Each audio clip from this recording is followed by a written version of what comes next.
החלטתם לרכוש אליפטיקל ביתי? הנה המדריך הרשמי לבחירת אליפטיקל המושלם מאת ספורטל. קיימים שני סוגי אליפטיקלים ביתיים, אחד מגנטי והשני חשמלי. כדי לבחור ביניהם תצטרכו לשאול את עצמכם כמה שאלות.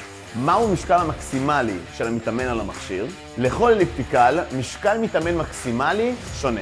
מהו הגובה המקסימלי של המתאמן על המכשיר? נתון זה כמובן משפיע על אורך צד הפסיעה הרצוי.